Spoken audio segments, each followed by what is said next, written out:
प्रिय छात्रों, Verde Hindi classes में आपका स्वागत है। प्रिय छात्रों, कक्षा 12 हिंदी काव्य के पाठ्यक्रम के अंतर्गत आधुनिक युग के प्रसिद्ध प्रयोगवादी कवि तथा प्रयोगवाद के प्रवर्तक सच्चिदानंद हीरानंद वात्स्यायन अज्ञेय द्वारा रचित काव्य संग्रह पूर्वा से एक कविता मैंने आहुति बनकर देखा आपके पाठ्यक्रम में सम्मिलित है। प्रिय छात्रों, यह कविता जिसमें कवि ने जीवन को परिभाषित करते हुए बताया है कि दुख के बीच पीड़ा सहकर अपना मार्ग प्रशस्त करने वाला जीवन ही वास्तविक जीवन है। जीवन वही सार्थक है जो दूसरों की पीड़ा हरकर उनमें प्रेम का बीज रोपने के लिए स्वयं को बलिदान कर दे। इन पंक्तियों में कवि ने अपने लिए ऐसे ही जीवन की कामना की है। तो चलिए, इस बहुत प्यारी सी सुंदर कविता मैंने आहुति बनकर देखा के प्रथम भाग को पढ़ते हैं तथा इसकी व्याख्या हम सब समझते हैं। मैं कब कहता हूँ जग मेरी दुर्धर गति के अनुकूल बने, मैं कब कहता हूँ जीवन मरुनंदन कानन का फूल बने। कांटा कठोर है तीखा है, उसमें उसकी मर्यादा है, मैं कब कहता हूँ वह घट कर प्रांतर का ओछा फूल बने। मैं कब कहता हूँ मुझे युद्ध में कहीं न तीखी चोट मिले, मैं कब कहता हूँ प्यार करूँ तो मुझे प्राप्ति की ओट मिले, मैं कब कहता हूँ विजय करूँ मेरा ऊंचा प्रासाद बने, या पात्र जगत की श्रद्धा की मेरी धुंधली सी याद बने। पथ मेरा रहे प्रशस्त सदा, क्यों विकल करे यह चाह मुझे, नेतृत्व न मेरा छिन जावे, क्यों इसकी हो परवाह मुझे। मैं प्रस्तुत हूँ चाहे मेरी मिट्टी जनपद की धूल बने, फिर उस धूली का कण कण भी मेरा गतिरोधक शूल बने। मैं कब कहता हूँ जग मेरी दुर्धर गति के अनुकूल बने। प्रिय छात्रों, प्रस्तुत कविता में अज्ञेय जी अपने जीवन को परिभाषित करते हुए कहते हैं कि दुख के बीच पीड़ा सहकर जो अपना मार्ग प्रशस्त करता है उसी का जीवन वास्तविक जीवन होता है। दुर्धर का अर्थ यहाँ पर कठिन है। कवि कहता है कि मैं कब कहता हूँ जग मेरी दुर्धर गति के अनुकूल बने। कवि कहता है कि मेरी यह कामना बिल्कुल नहीं है कि यह संसार मेरी कठिन जीवन गति के अनुकूल बन जाए और मुझे जीवन जीने में किसी प्रकार का कोई कष्ट न।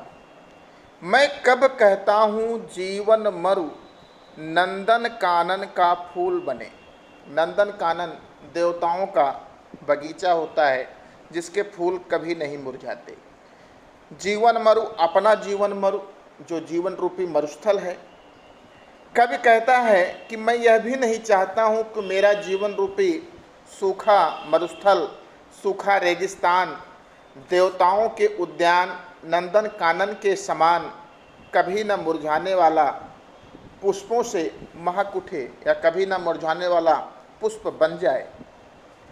कांटा कठोर है तीखा है, उसमें उसकी मर्यादा है। कांटा कठोर होता है, तीखा होता है, नुकीला पैना होता है, वही कांटे की मर्यादा है। अगर कांटा कठोर ना हो अगर वो नुकीला ना हो तो कांटा कहलाने के योग्य नहीं है।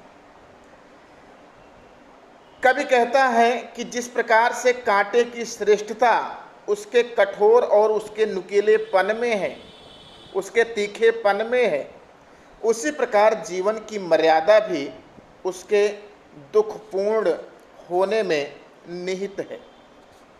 इसलिए मैं यह भी नहीं चाहता कि मेरा कांटे रूपी जो जीवन है, जिसमें बहुत सारी कठिनाइयां हैं, बहुत सारी विपत्तियां हैं, वह अपनी कठोरता और तीखेपन को छोड़कर प्रांतर का ओछा फूल बने। प्रांतर का अर्थात वन, जंगल, जंगल का तुच्छ कोमल पुष्प बन जाए। तो इस प्रकार से कवि कहता है कि मैं कब कहता हूँ जग मेरी दुर्धर्गत के अनुकूल बने, मैं कब कहता हूँ जीवन मोर नंदन कानन का फूल बने। कांटा कठोर है, तीखा है, उसमें उसकी मर्यादा है। मैं कब कहता हूँ वह घटकर प्रांतर का ओछा फूल बने।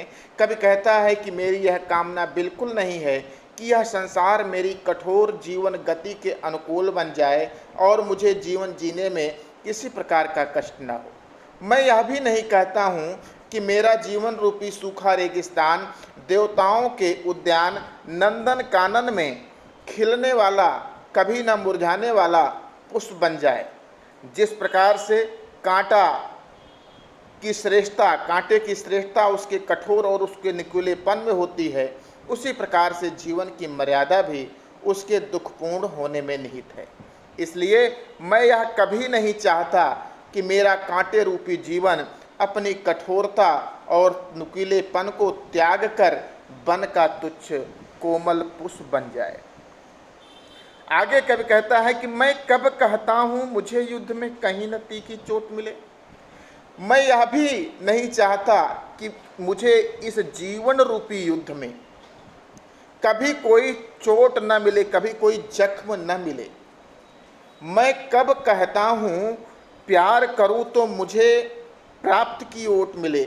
मेरी यह भी इच्छा नहीं है कि यदि मैं किसी से प्यार करूँ तो उसके बदले में मुझे भी प्राप्त की ओट मिले, अर्थात मुझे भी प्यार मिले, उपहार के रूप में मुझे भी उसका प्रतिफल प्राप्त हो। मैं कब कहता हूँ विजय करूँ मेरा ऊंचा प्रासाद बने। कभी कहता है कि मैं यह भी नहीं चाहता कि मैं विश्व विजेता बन जाऊं, संसार मेरे चरणों में झुक जाए और मैं इतना वैभव संपन्न हो जाऊं कि मेरा ऊंचा प्रासाद बने, मेरा ऊंचा राजमहल बन जाए, जिसकी सुंदरता के आगे सब लोग नतमस्तक हो जाएं, मंत्रमुग्ध हो जाएं। या पात्र जगत की श्रद्धा की मेरी धुंधली सी याद बने। मेरी यह भी इच्छा नहीं है कि मैं इतना महान कार्य करूं कि सारा जगत, सारा विश्व श्रद्धा के साथ मेरे सामने झुक जाए, मेरे पुण्य का स्मरण करे। मैं कब कहता हूँ, कभी पूरा कहता है कि मैं कब कहता हूँ मुझे युद्ध में कहीं न तीखी चोट मिले। मैं कब कहता हूँ प्यार करूँ तो मुझे प्राप्त की ओट मिले। कभी कहता है कि मैं यह कभी नहीं चाहता कि मुझे इस जीवन रूपी युद्ध में कभी कोई जख्म न मिले। मेरी यह भी इच्छा नहीं है कि यदि मैं किसी को प्यार करूं तो उसके बदले में मुझे भी प्यार मिले अथवा उपहार के रूप में मुझे भी उसका कोई प्रतिफल प्राप्त हो। कभी कहता है कि मैं कब कहता हूँ विजय करूँ मेरा ऊंचा प्रासाद बने, या पात्र जगत की श्रद्धा की मेरी धुंधली सी याद बने। मैं यह भी नहीं चाहता कि मैं विश्व विजेता बन जाऊँ और सारा संसार मेरे चरणों में झुक जाए। ना ही मेरी यह कामना है कि मैं इतना वैभव संपन्न हो जाऊं कि मेरा ऊंचा राजमहल खड़ा हो जाए, जिसके सामने संसार की सारी सुंदरता समाप्त हो जाए। या पात्र जगत की श्रद्धा की मेरी धुंधली सी याद बने। या मेरी यह भी इच्छा नहीं है कि मैं ऐसा कोई महान कार्य कर जाऊं कि सारा विश्व श्रद्धा के साथ मेरे सामने झुक जाए और धुंधली सी याद बने, अर्थात मेरे किए हुए कार्यों का वो स्मरण करे। प्रिय छात्रों, कवि आगे की पंक्तियों में कहता है, कवि अज्ञे जी आगे कहते हैं कि पथ मेरा रहे प्रशस्त सदा, क्यों विकल करे यह चाह मुझे, नेतृत्व न मेरा छिन जावे, क्यों इसकी हो परवाह मुझे। मेरा यह जीवन रूपी पथ, मेरे जीवन का मार्ग सदैव श्रेष्ठता और सफलता से प्रशस्त रहे, परिपूर्ण रहे, या मैं सदैव सफलता और श्रेष्ठता की प्राप्ति के लिए विकल रहूं, बेचैन रहूं, यह भी मुझे चाह क्यों हो। नेतृत्व न मेरा छिन जावे, क्यों इसकी हो परवाह मुझे। मैं अभी तक जिन लोगों का नेतृत्व करते हुए आ रहा हूं, वह मेरा नेतृत्व मुझसे ना छिने, इस बात की भी मुझे कोई परवाह नहीं है। पथ मेरा रहे प्रशस्त सदा, क्यों विकल करे यह चाह मुझे। मेरी यह जीवन रूपी मार्ग सदैव श्रेष्ठता और सफलता से परिपूर्ण रहे।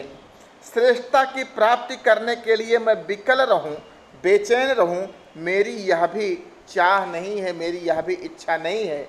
और नेतृत्व न मेरा छिन जावे, क्यों इसकी हो परवाह मुझे। मैं इस समाज में जिन लोगों का नेतृत्व कर रहा हूँ, वह नेतृत्व मुझसे ना छिने, इसकी भी मुझे क्यों परवाह हो। मैं प्रस्तुत हूँ, चाहे मेरी मिट्टी जनपद की धूल बने, फिर उस धूली का कण कण भी मेरा प्रतिरोधक सूल बने। कभी कहता है कि मैं जनपद की धूल बनने के लिए भी प्रस्तुत हूँ, तैयार हूँ। चाहे मेरी यह शरीर जहाँ पर मैंने जन्म लिया है उस जनपद की धूल बन जाए, फिर चाहे उस धूल का एक एक कण मेरे जीवन रूपी गति का रोधक, गति को रोकने वाला सूल बन जाए, रोड़ा बन जाए, कांटा बन जाए और मुझे भयंकर पीड़ा पहुंचाए। मेरी इच्छा है कि मैं लाखों पीड़ाएं प्राप्त करके भी अपने राज्य, देश और मातृभूमि के काम आ सकूं। तो प्रिय छात्रों, ये इस प्रकार से अज्ञेय जी के मैंने आहुति बनकर देखा नामक कविता के प्रथम भाग की व्याख्या हुई। इसका दूसरा भाग भी शीघ्र आपके लिए आएगा। आप इसे पढ़िएगा, समझिएगा, निश्चित रूप से आपको इससे अधिक लाभ प्राप्त होगा। धन्यवाद।